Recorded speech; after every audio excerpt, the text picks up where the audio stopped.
आप सभी को सादर नमस्कार, विनम्र सत श्री अकाल। देखिए दोस्तों, आज जो हम पढ़ेंगे वो बुद्धि के बारे में पढ़ेंगे, यानी कि जो बुद्धि के मान। सबसे पहले जो पढ़ेंगे वो हम क्या पढ़ेंगे? बुद्धि के मान। फिर पढ़ेंगे बुद्धि के अर्थ, फिर पढ़ेंगे बुद्धि के जो फार्मूला है वो सूत्र है, और उसके बाद जो चौथे नंबर पे है वो पढ़ेंगे, एग्जाम्पल हम करेंगे। ठीक है, तो हमने चार्ट बना रखा है। ठीक है, तो एक तरफ क्या है? बुद्धि के मान, और एक तरफ उनका अर्थ, यानी कि उनका मीनिंग।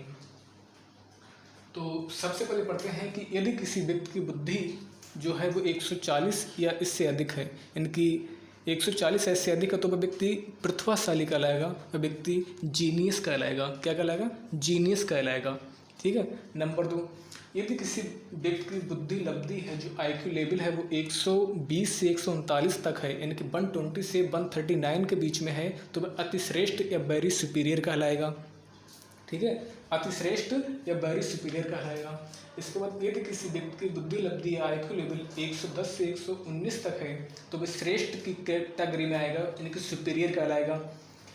और यदि किसी व्यक्ति की बुद्धि लब्धि जो आईक्यू लेवल है वो 90 से 109 तक है, तो वह सामान्य कहलाएगा। लेकिन 90 से 109 तक है तो वह नॉर्मल व्यक्ति कहलाएगा, एक सामान्य व्यक्ति कहलाएगा।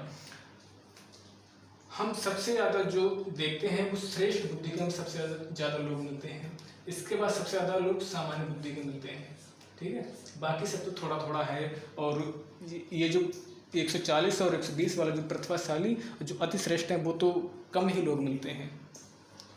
इसके बाद 88 से 89, यानी कि 88 से 89 के बीच की रेंज में अगर कोई व्यक्ति है तो वह मंद बुद्धि कहलाएगा, डल बुद्धि कहलाएगा। 70 से 79 तक है तो वह सीमांत बुद्धि कहलाएगा, यानी कि बॉर्डर लाइन फीबल माइंड कहलाएगा। 60 से 69, यानी कि 60 से 69 तक है, 69 तक है तो मूढ़ बुद्धि कहलाएगा, मोरॉन कहलाएगा। 20 से 59, यानी कि 20 से 59 के बीच की रेंज में है तो वह हीन बुद्धि कहलाएगा। ठीक है, और इसके बाद यदि कोई व्यक्ति 20 या इससे कम है तो वह जड़ बुद्धि कहलाएगा। क्या कहलाएगा? जड़ बुद्धि, यानी कि बिल्कुल मूर्ख कहलाएगा। ठीक है, तो ये तो हमने पढ़ लिया है बुद्धि के मान और उनके अर्थ। ठीक है, तो बुद्धि के मान और उनके अर्थ हमने पढ़ लिए। ठीक है, इसके बाद हम पढ़ते हैं इसके बाद इसके फार्मूले पे जाते हैं। तो सबसे पहले जो बुद्धि परीक्षण किया गया तो 2 वैज्ञानिकों ने किया। एक वैज्ञानिक बिने, सबसे पहले वैज्ञानिक हैं बिने, और दूसरे वैज्ञानिक हैं शाइमन। कौन है? शाइमन। तो वैज्ञानिक बिने और साइमन ने 1905 में सबसे पहला बुद्धि परीक्षण किया। सबसे पहला बुद्धि परीक्षण किया।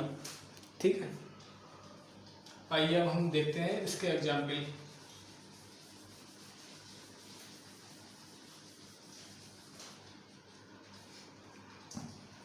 तो बुद्धि लब्धि जो निकालने का जो फार्मूला है वो क्या है कि बुद्धि लब्धि बराबर मानसिक आयु अपॉन वास्तविक आयु, यानी कि मानसिक आयु को जब हम वास्तविक आयु से भाग देंगे और जो हमारा भागफल आएगा उसको 100 से मल्टीप्लाई करेंगे तो हमारा क्या आ जाएगा? बुद्धि लब्धि आ जाएगा। क्या आ जाएगा? बुद्धि लब्धि, IQ, बुद्धि लब्धि IQ। ठीक है, और मानसिक आयु, जो मानसिक आयु है वो क्या है? MA, और जो वास्तविक आयु वो क्या है? CA। तो हमारा फार्मूला क्या बनेगा? IQ बराबर MA/CA मल्टीप्लाई 100। ठीक है, अब हम आते हैं एग्जाम्पल पर। इसका एग्जाम्पल क्या है?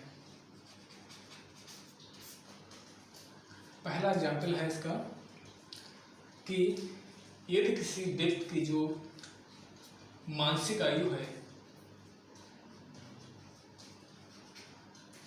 मानसिक आयु है वो 15 वर्ष है। कितनी है? 15 वर्ष। और उसकी जो वास्तविक आयु है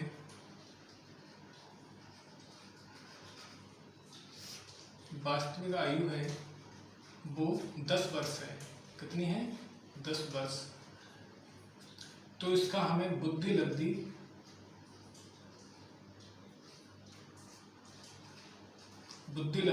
ज्ञात करनी है कि बुद्धि लब्धि कितनी होगी, ये हमें फाइंड करना है। तो सिंपल है, सीधा। बुद्धि लब्धि यानी कि IQ बराबर क्या होता है? मानसिक आयु कितनी है? 15 अपान वास्तविक आयु कितनी है? 10 और मल्टीप्लाई में कितना आएगा? 100। एक जीरो से एक जीरो कैंसिल। 15 की 10 से मल्टीप्लाई करेंगे कितना आएगा? 150। तो 150, तो इस व्यक्ति की जो बुद्धि लब्धि है वो 150 है। तो पहला वाला जो हमारा है वो निकल के आया कि 140 या इससे अधिक, यानी कि 140 या इससे अधिक यानी 150 है, तो वह प्रतिभाशाली व्यक्ति का, कौन से व्यक्ति का है?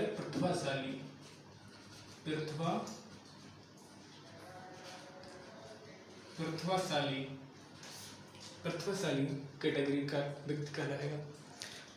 दूसरा एग्जाम्पल हम एक और देख लेते हैं जिससे हमको पूरा कॉन्सेप्ट है वो क्लियर हो जाए। ठीक है। दूसरा हम देख लेते हैं कि रोहन की वास्तविक आयु जो है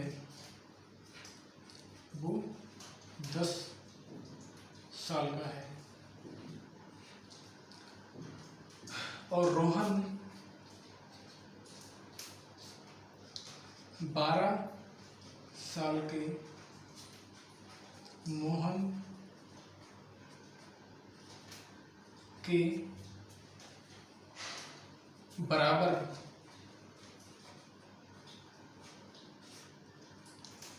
की सोच रखता है। क्या रखता है? सोच रखता है। तो उसका बुद्धि लब्धि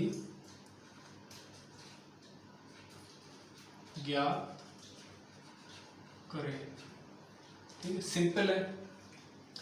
रोहन की वास्तविक आयु 10 साल है और वह 12 साल के मोहन के बराबर सोच रखता है, तो उसकी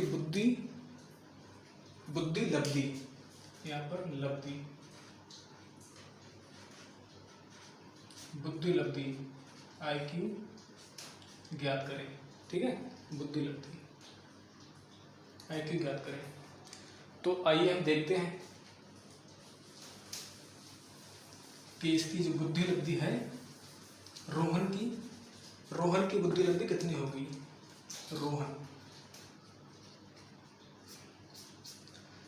तो यहां से देखते हैं रोहन की जो वास्तविक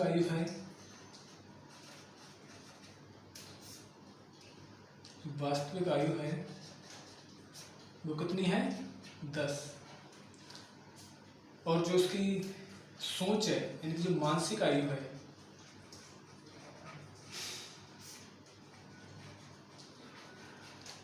वो किसके बराबर है? 12 साल के बच्चे के बराबर है।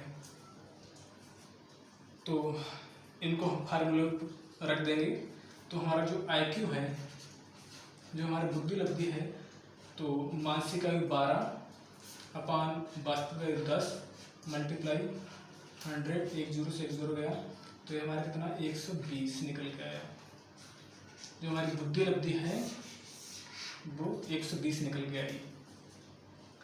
120 इनकी ये रहा।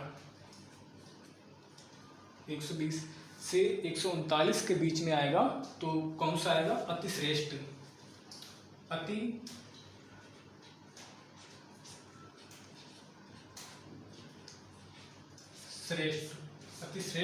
की श्रेणी में आएगा। आई होप आपको ये सेशन पसंद आया होगा और इसका जो अगला सेशन है वो हम जल्द ही अपने टेलीग्राम चैनल पे डाल देंगे। और धन्यवाद।